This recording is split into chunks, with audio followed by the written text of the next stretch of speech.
I'm not sure whether you can hear it, but there's a storm raging outside my window. There's always some kind of storm going on. Renaming a park in Dublin because it's named after a Jewish person, boycotting the Eurovision. What will it be next? I didn't know that such things were subject to RTE's whims. We're part of the role of a national broadcaster. Aren't they supposed to be representative of the whole nation?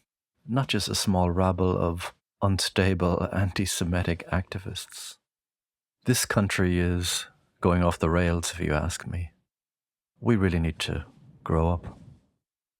So, let's get on to today's audio vlog. Now, sometimes when I write these vlogs, I may start off on what seems like an unrelated topic, and then pivot suddenly into the main subject. Maybe that's just my style of writing. I don't know, but today's one is like that. I start off with an autobiographical anecdote, go to October 7th and the Irish establishment's hatred of Israel. Then I touch on, theologically speaking, and what I believe is the spiritual influence behind that. So, let's get on with it. Today's one is called The Girl, the Motorbike, and the Hostiles.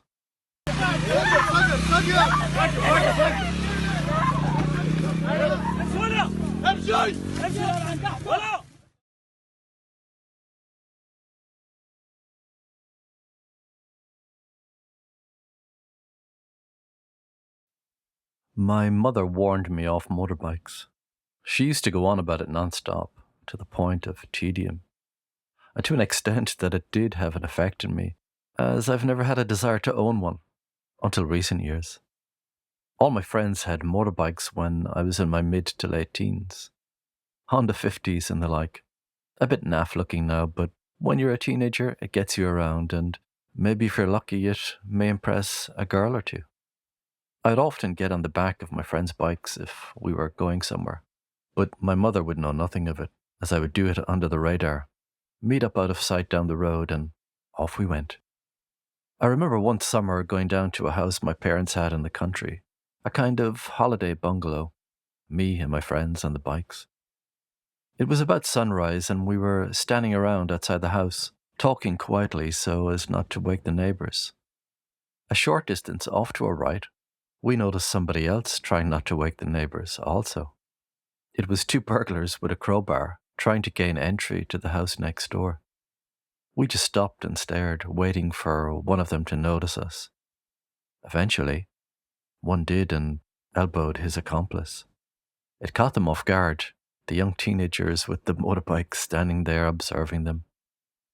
They slowly moved away from the house, and one of them, in some kind of bizarre psychological deflection, called out to us. "What time is it, lads?" 5 a.m., I replied. They slowly made their escape up the narrow laneway. Had we not been so young or had someone more adult with us, then it might not have gone so well for them. There were no phone cameras then or social media sites to upload something so click-worthy to. Shortly after that, my mother got wind that I'd been off gallivanting on the back of my friends' motorbikes without her knowledge or permission. Permission that would never have been forthcoming, of course.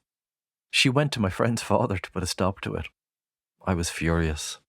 I hated her for it and told her so. I'm not sure how she took that. It can't have been good because I said it with real venom. I can still remember it clearly. Looking back now, I can see her point of view. I think maybe I would do the same were I in her position. Teenagers are risk takers and don't always take long-term consequences into consideration. I know I never did at that time in my life. Looking back, I see that maybe I was a bit immature for my age, but in my defense, I believe it was because of my poor relationship with my parents. I just couldn't relate to them. It's true that young people have a poor sense of risk assessment before the medial prefrontal cortex has fully developed in the brain in the mid to late 20s. Up to that point, it can be a roll of the dice, a chance taken that someone older would be hesitant about. You can be caught off guard, an unforeseen event that you hadn't factored in. Noah Argamani was caught off guard on October 7th, as were many of our friends.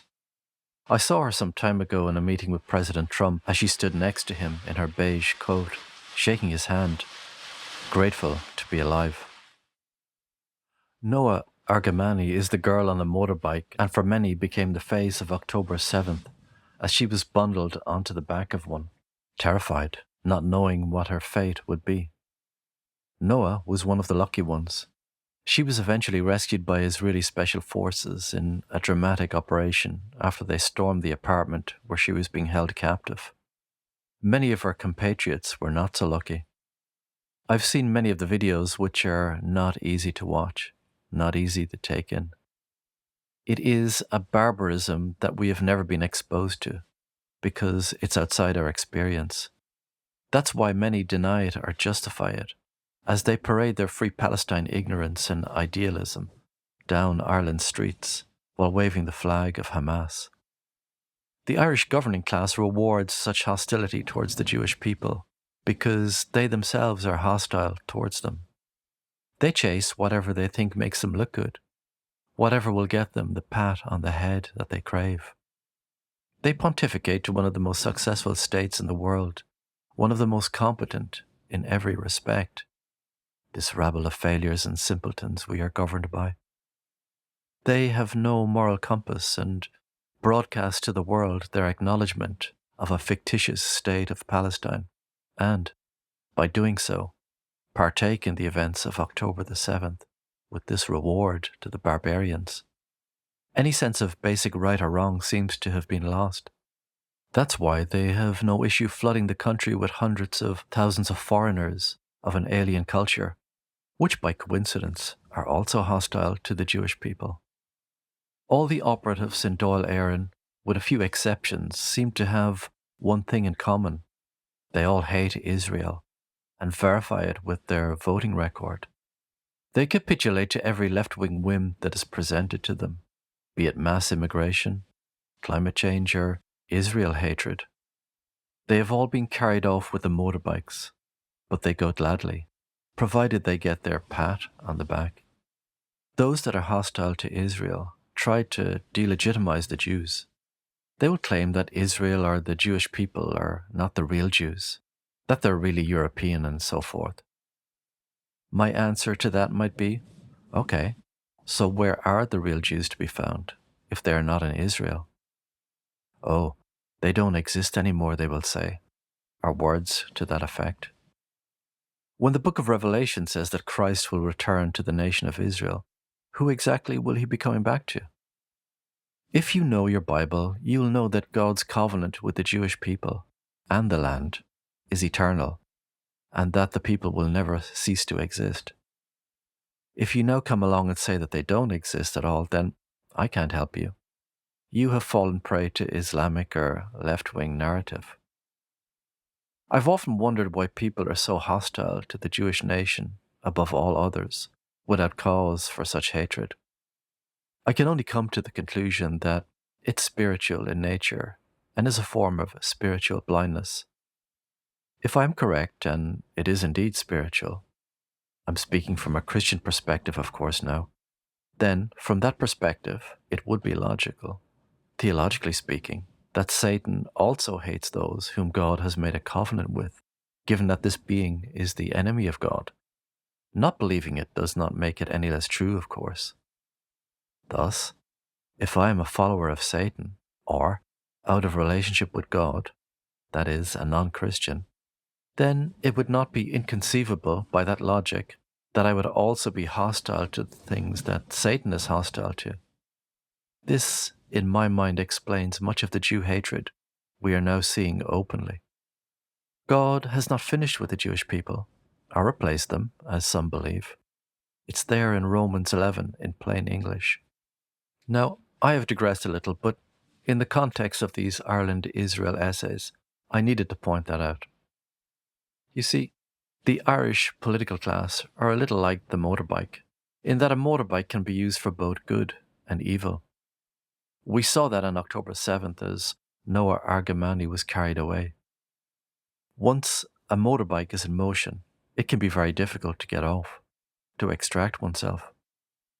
Ireland's leaders are careless and inept. They will get on any motorbike that comes their way. They love to be liked, even by those who do evil.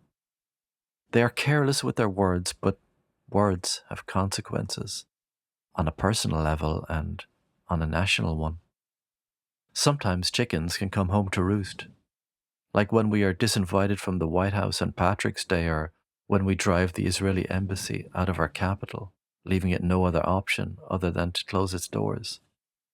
We have to be careful with our words, especially when motorbikes are passing by or are stopping to ask us whether we would like a lift. We have to be careful which motorbikes we choose to get on, because once we're on, there may be no getting off.